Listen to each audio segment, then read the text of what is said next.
stuff is so stink. Oh my god. Hey y'all, today I'm going to be doing a rice water challenge, pretty much 7 days straight. I'm going to be doing it. Right here, you guys, I'm just prepping it, and now I'm just giving it a little swirl. You see that? And y'all, right here, I allowed it to sit for 3 whole days. And this is pretty much how it looks when I touch it. And y'all, it was silky. So it was a silky texture. And right here, you guys, I got my favorite aloe. I could not do it without my favorite. Okay, so right here, I'm just going to be stabbing it up with the knife to make it more juicier so I can apply it to my hair.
Y'all, this stuff is so stink.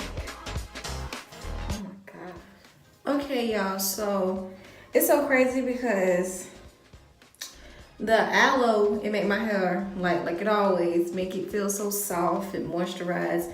But the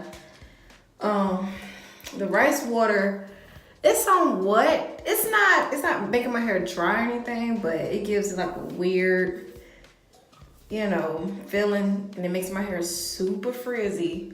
So, and yeah, so I'm just gonna do this 7 days straight, and I wanna see if my hair changes, if the growth or whatever.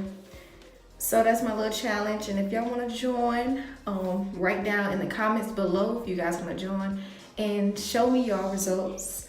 Send me the link to you guys' social medias or anything like that to let me see your results. So bye, see y'all next.